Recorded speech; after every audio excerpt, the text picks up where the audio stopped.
Big boss വീട്ടിനകത്ത് വീണ്ടും ഒരു ഫിസിക്കൽ അസോൾട്ട് നടന്നിരിക്കുകയാണ്. ഇത്തവണ നമ്മുടെ അനീഷും അതുപോലെ തന്നെ അക്ബറും തമ്മിലാണ് പ്രശ്നമുണ്ടായിരിക്കുന്നത്. ജിസേലിന്റെയും അനുവിന്റെയും ഫിസിക്കൽ അസോൾട്ടിന് ശേഷം ഇപ്പോൾ അക്ബറും അനീഷും തമ്മിലാണ് ഇങ്ങനെ ഒരു പ്രശ്നം വീണ്ടും ബിഗ് ബോസ് വീട്ടിൽ അരങ്ങേറിയിരിക്കുന്നത്. ലിവിംഗ് ഏരിയയിൽ വെച്ചാണ് സംഭവം നടക്കുന്നത്.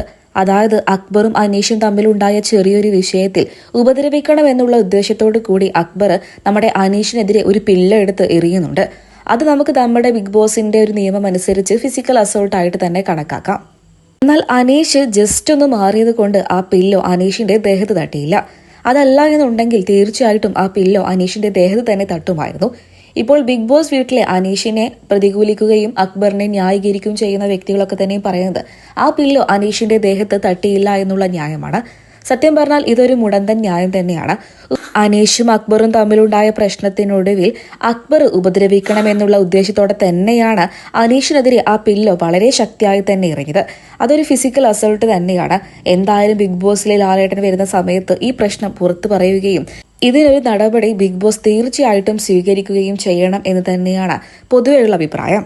കാരണം അവിടെ എന്തെങ്കിലും കനമുള്ള വസ്തുവാണ് ഉണ്ടായിരുന്നു എന്നുള്ളതെങ്കിൽ അക്ബർ അതെടുത്തും അനീഷിനെ എറിയുമായിരുന്നു.